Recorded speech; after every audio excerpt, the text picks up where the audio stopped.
We're doing a study right now of 3 pairs of countries. If you look at, on the PISA results, if you look at Finland versus Sweden, if you look at Cuba versus Chile, and you look at the US versus Canada, you can see in relative proximity geographically to each other, different strategies that countries have taken.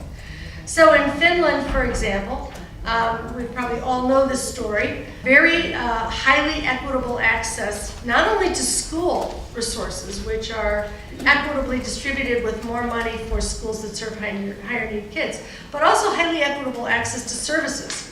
Early care for children, health care, housing supports, libraries outside of school learning, as well as equitably funded schools. There is a national curriculum.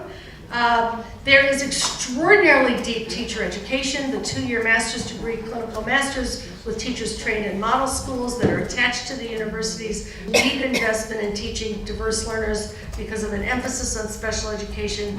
That creates the context within. There's a lot of decentralized professional decision making. All of the curriculum and testing is done locally. There are no external tests. Teachers are trusted. Sweden, on the other hand, used to be thought of as the highest performing country in Scandinavia. Probably was at one time, very highly developed education system, but some years ago they began to take up the idea of charters and privatization, adopted some of the US reforms, more testing, deprofessionalization, less money to go into teacher education, less investment in strengthening the extent of teacher education. And the Finns never intended to be #1 in the world in PISA. They just wanted to be ahead of the Swedes, is what they said. Well, it turns out if you look at the results of these 2 trajectories now, the Finns are still in the top 10 if you don't count the provinces in China that are not really countries that are getting ranked at the top. If you really just count the countries, they rank between number 6 and 11 on all of the PISA indicators, and Sweden ranks between 35 and 40, below the United States. In just a decade and a half, a very well-designed education system has begun to buckle. It's much more unequal, it is much more segregated, and it is much less professional than it was even 2 decades ago. Cuba and Chile are another case in point. Cuba's a very poor country. It's been embargoed by the United States for a very long time. Ranked #1 in that hemisphere in literacy rates when the literacy surveys were done. They invested in a very highly professional workforce of teachers, very Deweyan, developmental kind of training for teachers, small personalized schools. Teachers stay with kids over multiple years. Families are very much involved. Obviously, the public system is the only system, and it is deeply invested in with the little bit of money they have. And they outscored even places like very wealthy Chile, which in the most recent OECD reports ranks between number 50 and 52 in the rankings of countries.